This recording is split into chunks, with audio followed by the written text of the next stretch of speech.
The deuce is at MIS, Michigan International Speedway. It's qualifying for the IndyCars, the roll for the pole for tomorrow's Michigan 500. And that's Michael Andretti, one of the fastest cars here out on the circuit.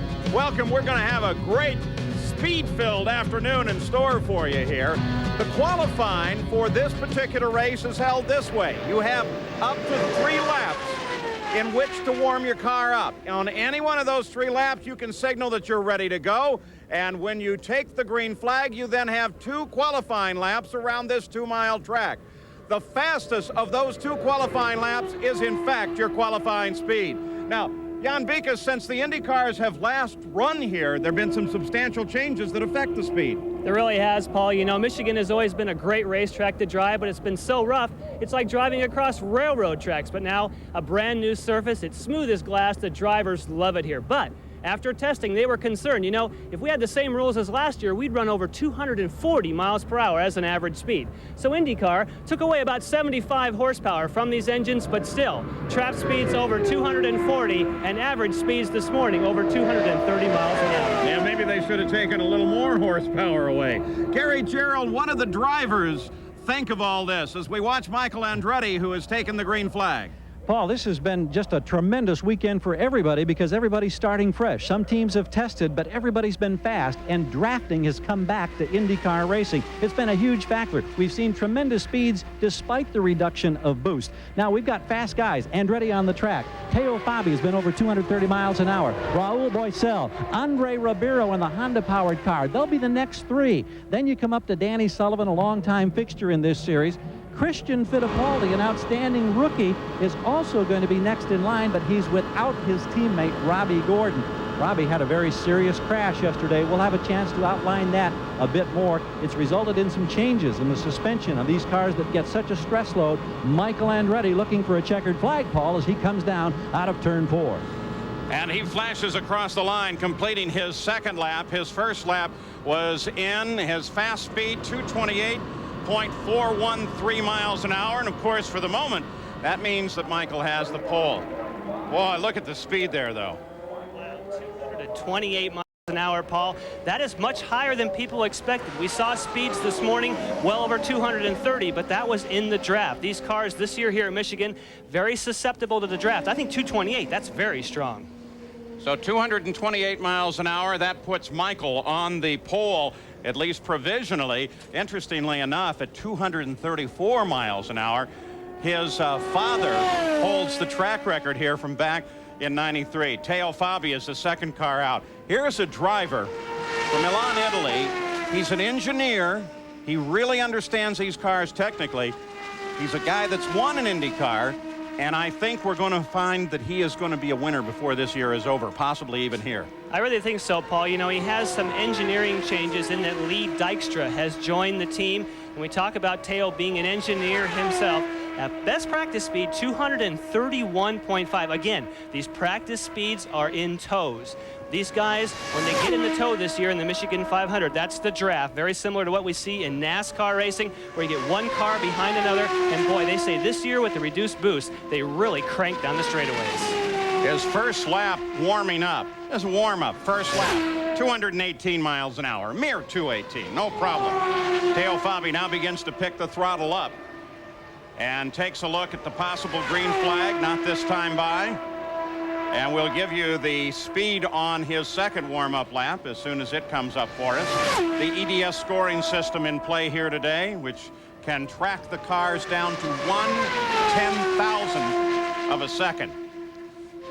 When you talk about engineering, Paul, you talk about Teo being an engineer and the importance of a guy like Lee Dykstra. What they're trying to do here is they're trying to free the car up. With only 40 inches of boost, we mentioned earlier, that's about 75 horsepower away from the cars. It's not trying to make it stick in the corners like where he is right now. It's more freeing it up, trying to get the car to run as free as possible down the straightaway. Well, Teo Fabi still warms her up. The question I have is, the way the tires react with the surface is so dependent on ambient temperature. It's hot here today. It's getting hotter. What's that going to do to runs later on in the day? I think that Michael Andretti was probably extremely excited about going #1 because we saw at Indianapolis, as we may see here, the times will probably slow down as we go through the order. So Teo Fabi has completed his qualification run on lap number 1 at 228.26 miles an hour. Another 228. These Oh. guys have got it cranked up. And again, look how close the times are between a Lola and here we have a Reynard. This year has been fantastic. All the cars running so close. Remember that Michael Andretti ran his quickest lap on the second lap. Wow. And Teo Fabi does that today as he runs his second lap at 228.526. So that's his qualifying speed. Takes Michael off the provisional pole. And now Teo Fabi is there. Let's go down pit side. Gary Gerould is with Michael Andretti. Well, just as you were making the announcement of the time and speed there, Paul, Michael got the similar information. You said, as you saw the speed in the first lap, you didn't think it would hold up. Does this surprise you at all? Well, I thought we'd be able to hold on a little longer. You know, I was surprised at Teo's time, actually. That's as good as we can go. The car was as balanced as you can get. We're trimmed out as you can go, so that's it. What kind of race speeds are we going to see tomorrow? Because everybody's been talking about these great tows you're getting and the tremendous numbers we've seen. Well, the race speeds will be quicker than qualifying for sure. Thank you. Michael Andretti says it'll be even faster in racing competition tomorrow. Unbelievable. This track known for its incredible speed, Michigan International Speedway. Next out in the qualifying order is Raul Boesel. So when we come back, we'll get a good view of his qualifying run here at Michigan International. We're back at Michigan International Speedway, the roll for the pole. And this is Raul Boesel, who has so many times been so close to victory at the Indianapolis 500, has yet to score his first IndyCar victory, but is one of those many drivers in the lineup that just any time is going to flash across that finish line first. The interesting thing here, this is the first Ilmor car that we've seen. We'll have to see how the Mercedes Ilmor power plant performs here. People are concerned about the longevity of this engine. The really weak part of this is in the valve train. Now here they spin these things well over 13,000 RPM. They might be okay in qualifying. His top speed there in practice, 230.9. I have a feeling that they may not have the kind of power they need here for the pole, but we'll find out shortly. He's been warming up at 224 miles an hour during his warm-up laps here. Raul led 120 laps here last year in the Michigan 500. His first lap comes in at 224.2 miles an hour. So there may be one of the answers on the Mercedes. I really think so. I think the Mercedes is lacking a little bit in top-end horsepower. Each time they come to the races, they turn the revs higher and higher. But for some reason, the Mercedes doesn't seem to make as much power at the higher RPM. And of course, at this track where you're flat out all the way, you don't have revs and power at the top end. If you don't have power at the top end of the revs, you're in trouble. Second lap, 224.226. First time we've seen a drop-off on the second lap. That'll put him outside the front row for the moment, but I suspect that'll put him way down in the field. Let's go to Gary Gerould. For the moment, Teo Fabi, you sat here on the pole in the early going at 228.5 miles per hour. How confident are you that it will hold up? Not confident at all. I think it was too easy. You know, I was running flat all the way around, and really the limits is the speed you reach on the straight, not so much the speed on the corner. So I don't think we're going to be on the pole at the end of the day, but I think we have a very good car for the race. So very, very smooth. Everybody talks about what a contrast to years past. From your driver's perspective, you must be enjoying this new surface. Well, I think last year was a lot more challenging with all the bumps. This year, I think it's maybe a little bit too easy because we're running less power because of the boost reduction. And with the track being so smooth, you're going flat all the way around very easily. Well, we'll see if that 228.5, how long it stands up. Thanks, Teo. Not necessarily exuding confidence there. Here's going to be a real question answered. Andre Ribeiro, 29 years old, from Sao Paulo, Brazil. This is Honda power. Honda has actually prepared engines at this 40 inches of boost, and he has been incredibly quick in the practice. You know, this is, I think, why Teo Fabi wasn't as confident. He knows how fast the Hondas have been here. Andre Ribeiro, Parker, Johnstone, they've been setting the pace early in the practice sessions. Boy, this is going to be a fun one to watch. He starts on his qualifying run, taking the green flag. Andre Ribeiro, Tasman Motorsports. Steve Horn, the owner of Tasman, with tremendous experience in the Indy cars. First with Bobby Rahal and Jim Truman, took them to championships, 2 of them. Indy 500 win. Now trying to engineer victories for these cars. Almost did it with Scott Goodyear at the Indianapolis 500. The team car to this actually crossed the finish line first. The little black flag was a problem, and he was not scored at the end. The win, of course, going to Jack Villeneuve. Lap 1 complete. And his first lap at 200, I'd say a disappointing 2:25.7. Disappointing run for him. You know, we did have a report after Raul Boesel's run that he didn't have all the boost that he wanted, so that may have been his problem. I wonder if that's a problem here for Andre Ribeiro. I expected him to be much quicker. Still has another lap to go, though. You know, that's something that I think is always hard to understand. Didn't have the boost. The valve didn't work. You hear that again and again. We'll watch as he flashes across the line, finishing the qualifying run, and see how he comes up. But what they're actually doing, they're saying 40 inches of boost. They're really setting the valve, the pressure relief valve, the pop-off valve at 41. 2:25.6. He slowed down on the second lap. They're going to be disappointed with that one. They'll be very disappointed. But again, you either are on the pole here and you get the point, or it's a 500-mile race. They've been fast in many practice sessions. They'll say, okay, we made a mistake in qualifying. We don't know what that was, but he'll be fast in the race. Yeah, but Jan, you've got extensive experience in this. I want to ask you about that starting position when we come back. But first, Gary Gerold's got something for us. Well, here's Raul Boesel, and we'll find out. Was there a problem with the boost? Yeah, we lost some boost compared with this morning, and so we just lost straight line speed. The car was great on the corners, you know, as good as this morning, but the lap is not there, so must be on the straights. But on the other hand, I suppose a 500-mile race, how critical is the starting position? Is it as important here in Michigan as other events? No, I don't think it's important, but always you feel good start at the front. Yes, but it'll be a lot of overtaking. It'll be a very exciting race for the public. I'm sure it will. Thanks, Raul. You're welcome. Paul? All right, so there's part of the answer from Raul, but here we're going to start 3 abreast. And we know that incidents are not uncommon here.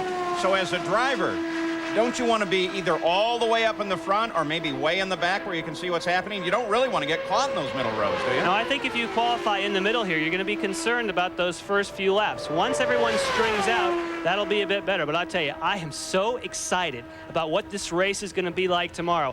You know, there's a potential for this thing to be like a NASCAR race with the drafting, with the slipstreaming. They could be running 3 abreast, certainly on the straightaways, but I think there's only enough room for 2 side-by-side in the corners because the surface is still very new.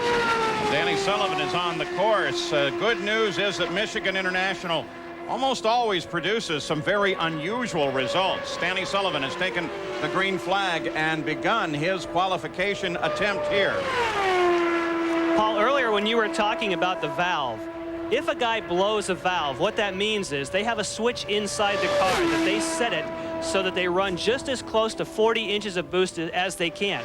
Now, if the ambient pressure changes, the barometric pressure, like you'd have on a barometer at home, if that changes just a little, the valve will pop open with the setting that they had in practice. Now, because you're flat out here, you're running with your foot flat on the floor the whole way, the only way to reseat the valve is to lift off the throttle and get back with it. So guys like Boesel, maybe Andre Ribeiro, what happens is they hold their foot down, they've lost the power for the whole run. Yeah, but how long is that? You lift off the throttle. Is it a second? Danny's first lap, by the way, they're at 2:24.9, so not a good qualification run compared to that speed to beat at 228.5. currently held by Teo. So how long is it you come out of the throttle and back in? How much does it slow you? Well, it slows you tremendously, and I think what the guys are doing is they're not lifting. I think they're just letting the valves stay open and trying to get, in some of these cases, a 225 or a 224. I think if they lift, they'd be even slower than that. And the indication that the valve is open, how do they know that? A light or? Well, they have a light on the dashboard, and they also have a tube, 225 for Danny on his second lap. Boy, they'll be disappointed with that as well. Well, for the time being, though, that puts him third quick, which would be the outside of the front row, but we don't expect that time to hold up, though ambient temperature and the track temperature could make a difference.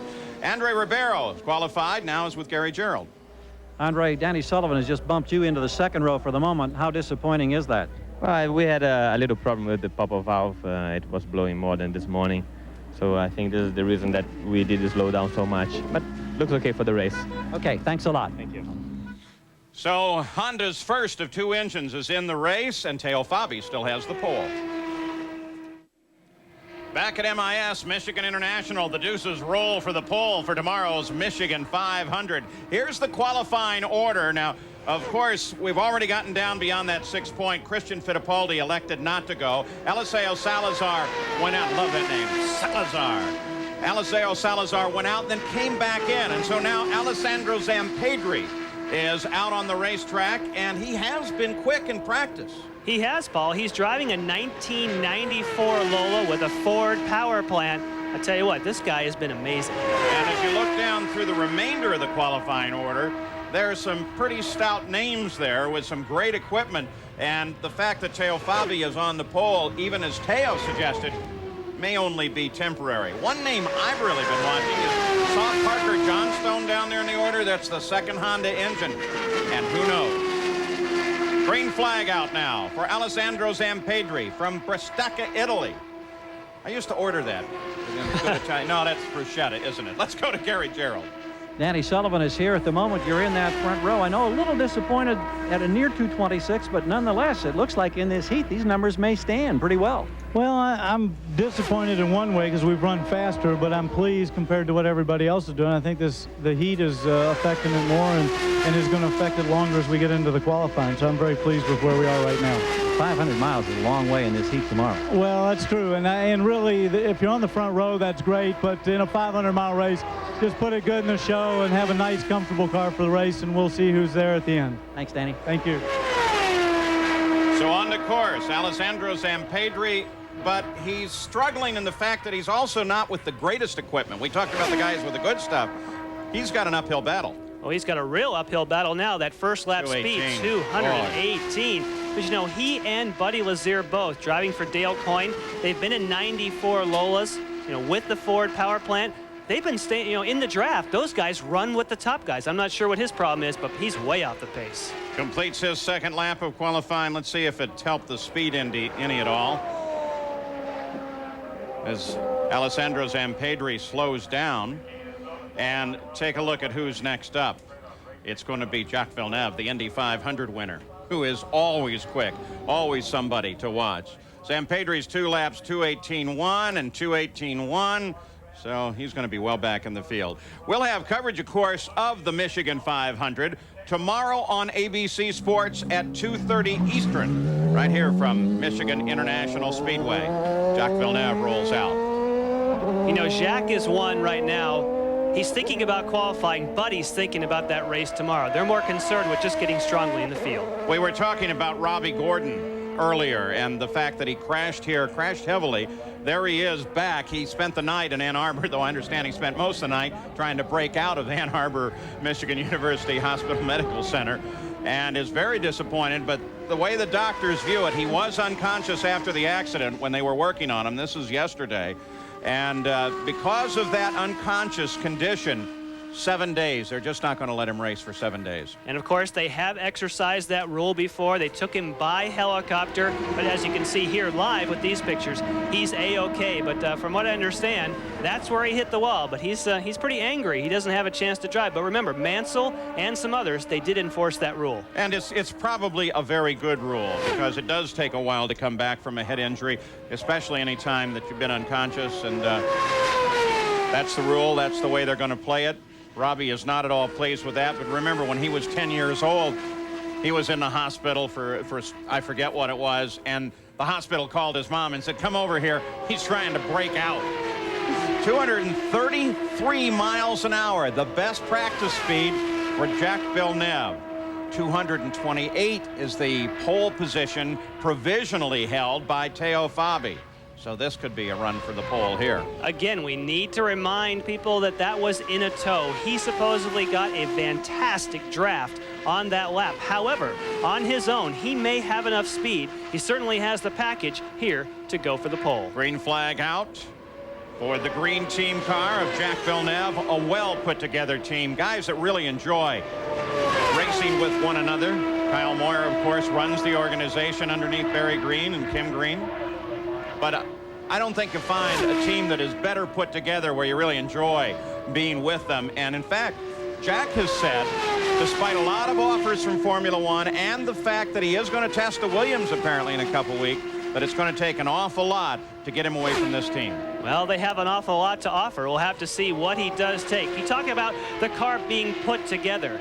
They have spent over $40,000 just modifying this car to try and go faster for this one race here at Michigan. They've narrowed the rear track, 227.6. He's close. He could go for the pole here. He's got one more lap to go, but that's a lot of money to spend just for one race to try and go to the front. Last couple of qualifiers, the speed has slowed down on the second lap. The presumption, of course, is that the track surface continues to heat under a blistering sun here in southern Michigan in the Irish Hills.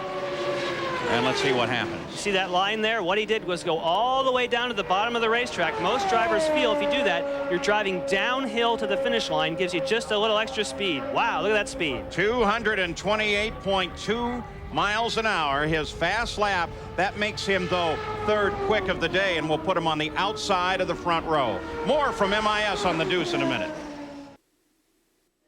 Back at MIS, Emerson Fittipaldi won his first IndyCar race here 10 years ago. Has had a disappointing year thus far. One victory at Nazareth, and this qualifying run is going to continue the disappointment. 223.4 miles an hour as he comes for the checkered flag.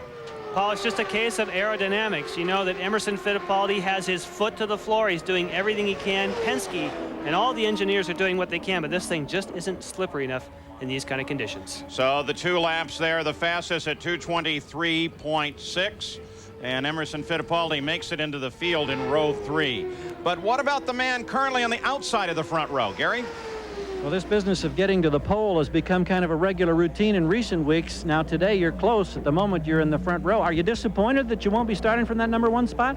It's on a track like this, it's not really important. Of course, an extra point in the championship is always good, and you know, it's going to be tight for the end of the season. So, but this morning we had run a very good lap by ourselves, and my players Reinhard was really strong, and now it was a little warmer, and you know, we were a little bit too preservative and didn't put enough front downforce. It pushed a little bit, and you know, that's the way it goes. It's very close, and it's good when it's this way.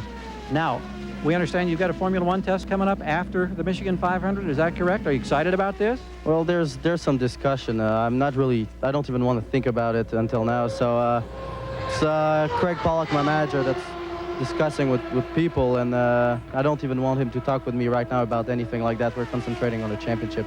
A focus for 500 miles and a championship. Wish you well tomorrow. Thank you. Jacques Villeneuve, Paul. Well, his focus for racing has been a concern both of Jock and the team. Here is the almost official grid. Teo Fabi, who thought the time wouldn't stand up, has been standing up pretty good thus far. That's your front row with Jack on the outside, Michael in the center. Row 2, Danny Sullivan, Andrew Ribeiro, Raul Boesel. And the third row, Emerson Fittipaldi with his qualifying run just completed, Buddy Lazier and Alessandro Zampedri. That's where the part about the almost official comes in as we get further back. But here is the greatest view you have here at Michigan. That's why they keep me in the pits, Paul. They don't like me to watch these onboard cameras. This makes me want to get back in the race car. Coming into turn #1, flat out, never lifted. The only thing you don't get a sense of here is the G's. Over 3 G's slamming him to the outside of the car right now. Now, he'll come to the middle of the racetrack because if he was close to the wall, it slows it down aerodynamically. Adrian Fernandez, driver from Mexico, driving for Rick Gallus. Boy, almost had a terrific result up until the last laps at Cleveland. Was right in the fight, then rolled off the side of the course. Right as he crosses the line, he will see on his dash, before we ever see it on the scoreboard, his speed. He knows how lap 1 was.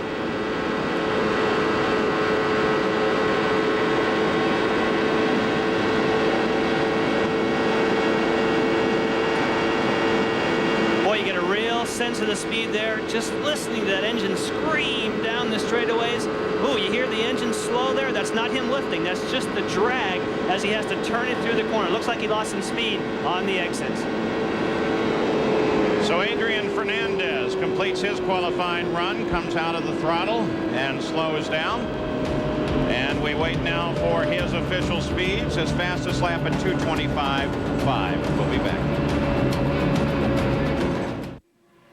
Back at MIS, Michigan International, the roll for the pole. The speed to beat, 2:28.5. Here's a guy capable of doing it. Mauricio Gugelmin, his first lap came out at 2:27.4. He may not be able to jump up quite enough, but let's watch. Mauricio Gugelmin, they Americanize that. They call him Big Mo. He has been picking up about 1 mile per hour per lap through his warm-up laps and that first one. If he can get just one more, that'll make a big difference here on the grid. He's one of these guys that's been testing and practicing, never in a tow, always on his own. Trying to break into the front row, and he, like so many others, kind of blows across the line low on the final lap, blowing away the first turn, but of course he doesn't have to make it. 2:27.8. Not enough to break into the front row. Let's go down trackside. Gary Gerould. Well, for the moment, that'll put Big Mo inside row 2. Brian Herta now in the middle of the second row. Are you at all anxious about a 3 abreast start on these banks and with this smooth surface? Well, not really. You know, Michigan's got it's got a lot of room to run here, and that's one of the great things about coming here. This is my first time at Michigan. I'm looking forward to the race because there's so many grooves out there you can run. I think it'll be real exciting. Terrific qualifying job. Congratulations. Well, thank you. Brian Herta.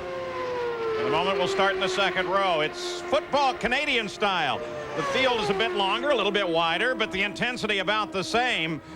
And we're going to watch the Baltimore Stallions take on the Birmingham Barracudas on ESPN2, 8 p.m. Eastern Time.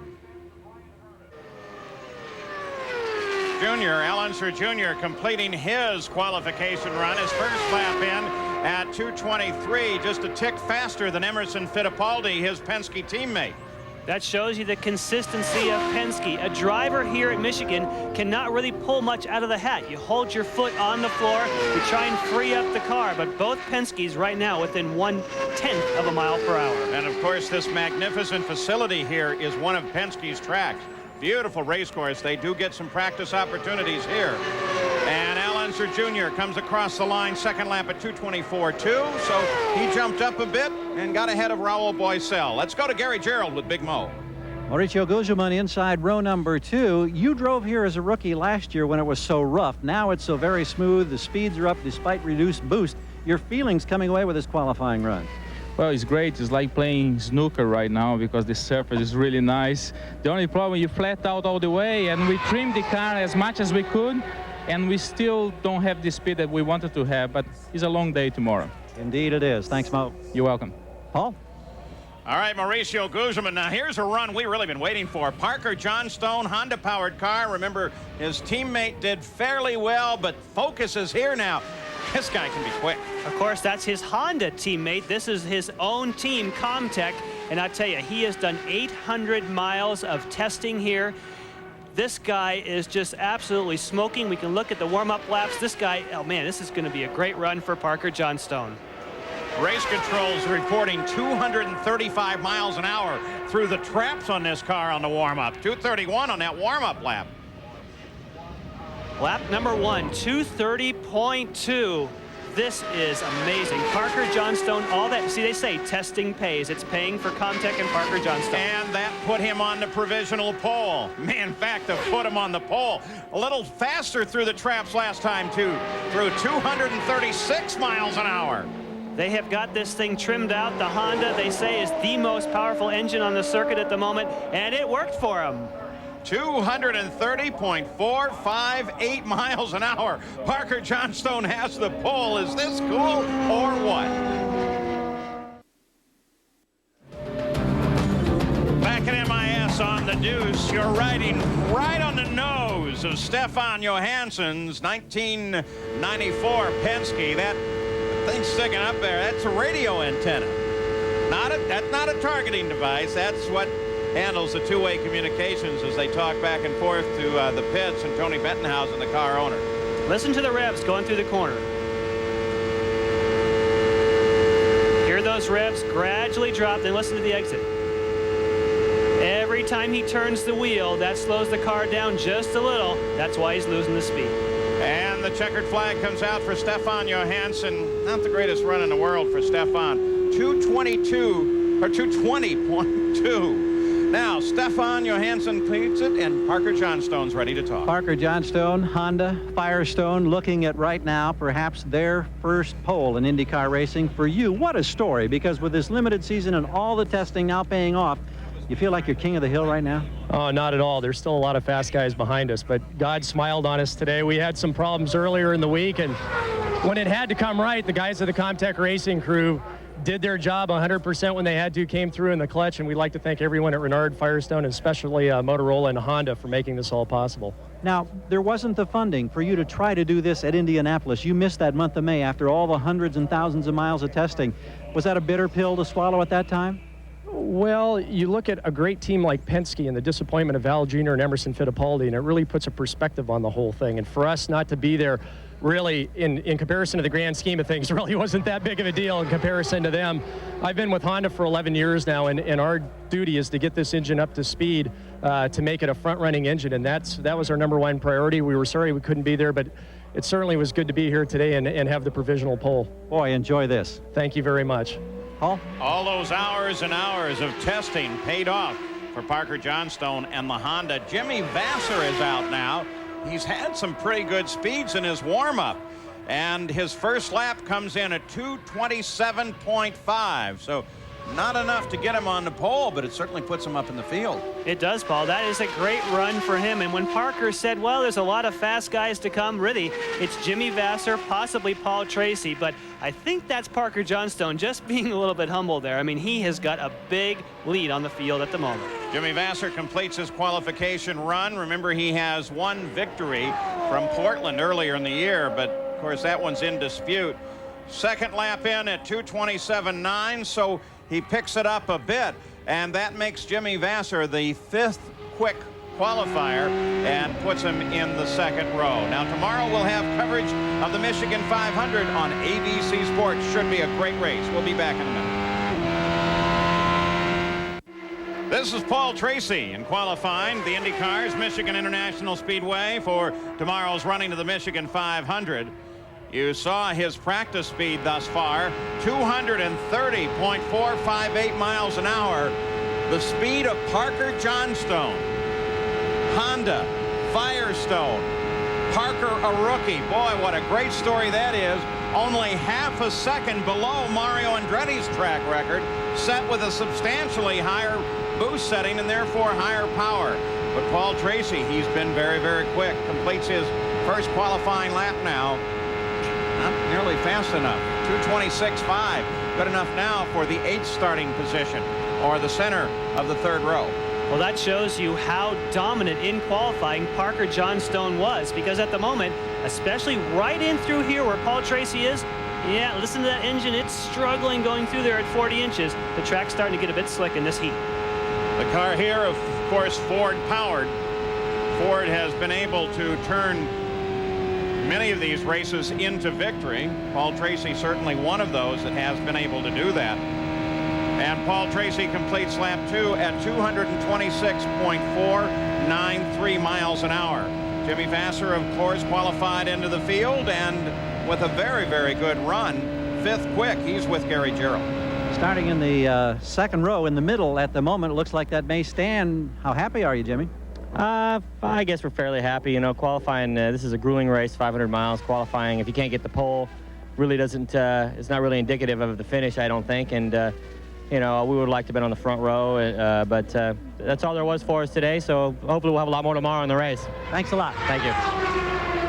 Jimmy Vasser is in. Here's the, once again, almost official. Remember, there are more qualifiers to come and another session late in the day that we won't be able to bring to you, but shouldn't change the way this lineup exists right now. Row 1, Johnstone, Bobby, and then Andretti. Row 2, Jack Villeneuve, Vasser, Mauricio Gugelmin. The 3rd row, Brian Herta, Paul Tracy, who just qualified, and Danny Sullivan. 4th row, Andre Ribeiro, Fernandez, Al Unser Jr. Row 5, Boissel, Fittipaldi, and Cheever. 6th row, Lazier, Stefan Johansson, Zampedri. The almost official grid. We'll be back with more from Michigan. Back at Michigan International, Bobby Rahal. Dublin, Ohio, team that he formed with Carl Hogan, though we indicate that there may be some change in that. Carl Hogan may actually leave that partnership at the end of the year. His final lap of qualifying, his first lap at 2:23.7 on the backstretch into turn 3. But you know, you can listen carefully here in the corners. He's losing a little bit of revs, but they had that car tuned pretty well. I think it's just the overall horsepower that the Mercedes is lacking, keeping these guys right now from the front of the field. So Bobby Rahal takes the checkered flag, and he is in at 2:23.734. That's 14th position, so another disappointment here today. Paul Tracy's in, though, Gary. Paul Tracy, I know that there's been some disenchantment here as far as the power produced in this Series 2 engine. Are you frustrated again today? Well, disappointed, obviously. You know, we didn't qualify near what we're capable of, and just flat-footed as soon as you leave the pit lane until you come in, and there's no speed in it. Talking about feet, how's that broken one of yours coming along now? It's coming all right. It's just had some drainage problems, but you know, we've got it under control, and you know, hopefully in the next with these 2 weeks off after this race, it'll be all right. Thanks, Paul. Thanks. Oh, Paul Tracy, and the IndyCars do in fact have 2 weeks off. On the course now, Gil de Ferran now at Cleveland. He was a dominant power, almost won the race, taken out in an incident with Scott Pruitt at the end. And here is another one of those new drivers that we think is with great potential to actually win one before this season is over.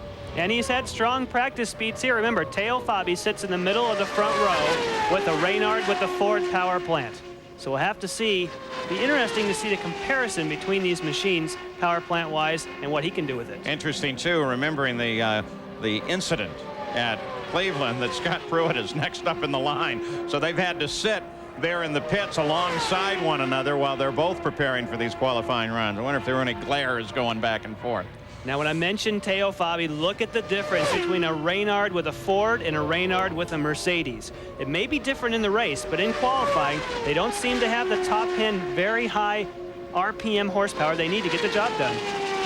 You saw the first lap time and speed for de Ferran. He works on lap number 2 and hopes to pick the speed up a little bit. He had the right line. He dove downhill. He ought to be able to pick up a little, but really well off the pace. There's lap 2. He makes it to the middle of the 5th row at 223.6 miles an hour. Let's go down trackside. Gary Gerould. Paul, you talked earlier about the problems encountered by Robbie Gordon yesterday and a tremendous impact against the wall in turn number 4. You're back at the racetrack here in the pits today. First of all, tell us how you're feeling physically. Well, I physically feel okay. You know, I did hit pretty hard yesterday, and it knocked me out. And there's a rule in kart that says if you get knocked out, you're not able to come back and race. It's unfortunate.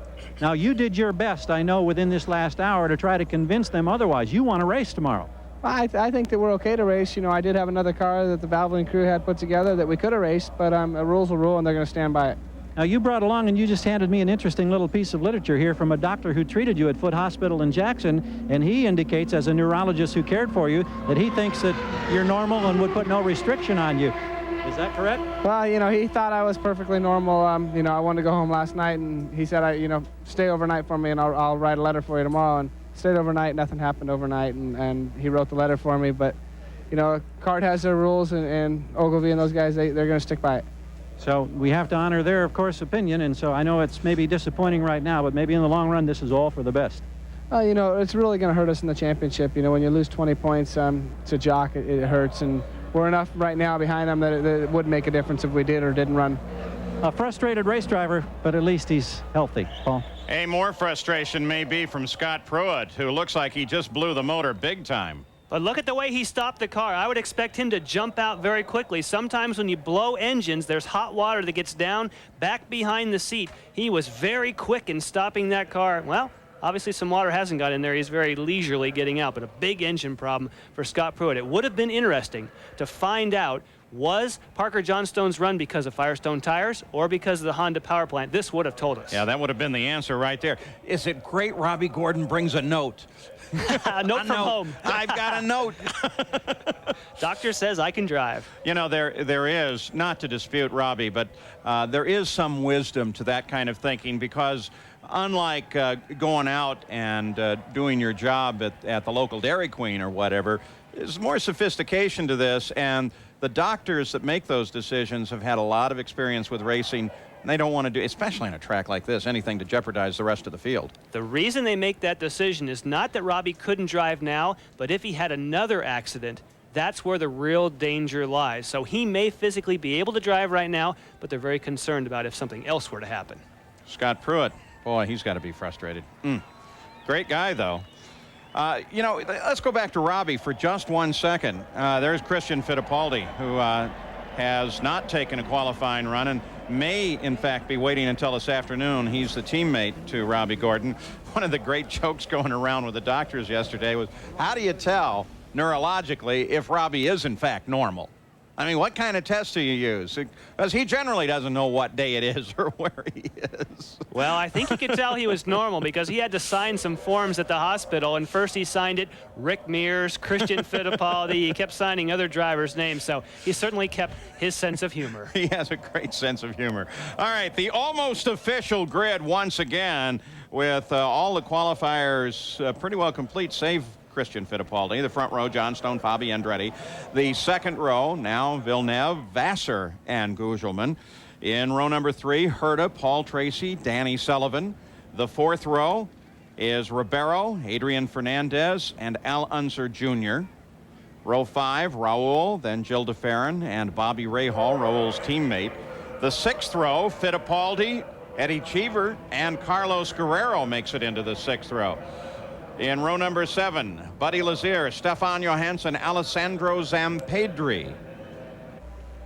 Rounds off the provisional grid at the moment. But what about Scott Pruitt, Gary? Well, what about Scott Pruitt? Here you are out of the car, and that thing let go big time on you, and got to be a huge disappointment. So it looks like, what are the options or alternatives at this point? Well, right now, actually, right behind you, we're pulling up the backup car, and that's really the only option. We'll get it going here and see what we can do. It's just unfortunate, you know, those things happen. The car was working real well. The Firestone tires have been, just superb all weekend long. We're just trying to figure out how to make the car go quicker, and it just kind of takes the wind out of your sails doing this. But we'll get it back, and we'll get the backup car out there and get it qualified.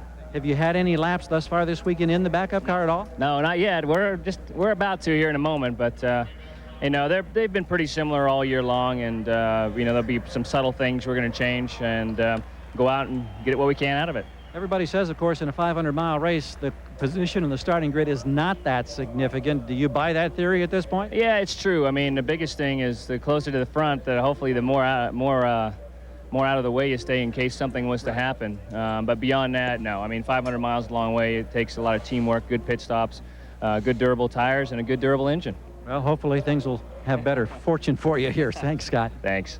Hey, and Gary, you looked really cool in his sunglasses there. Is that neat? Well, they've got a lot of work and thinking to do. This is Canadian television taking an interview with Robbie Gordon right now, and he continues to express his disappointment and hopes he can race. We'll be back. Lynn St. James just completing her qualification run at 2:19.8, good for 22nd starting position in tomorrow's Michigan 500. But Gary, Mario still holds the record. Well, Mario, they threw everything they could at the record book here with a new racing surface, and despite the reduced boost and some pretty impressive numbers with some toes in practice, not quite as impressive in qualifying. Bottom line, you're still the fastest man who's ever run this 2 miles here at Michigan, and that's a little something that you can hang on to here in your retirement days. Yeah, well, maybe for one more year. Obviously, I think the clincher was the lowering the boost from 45 inches.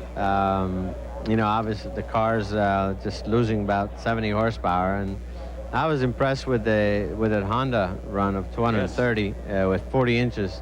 So you would assume if they were running 45 inches, they'd probably do at least 240 or better. So it's pretty interesting.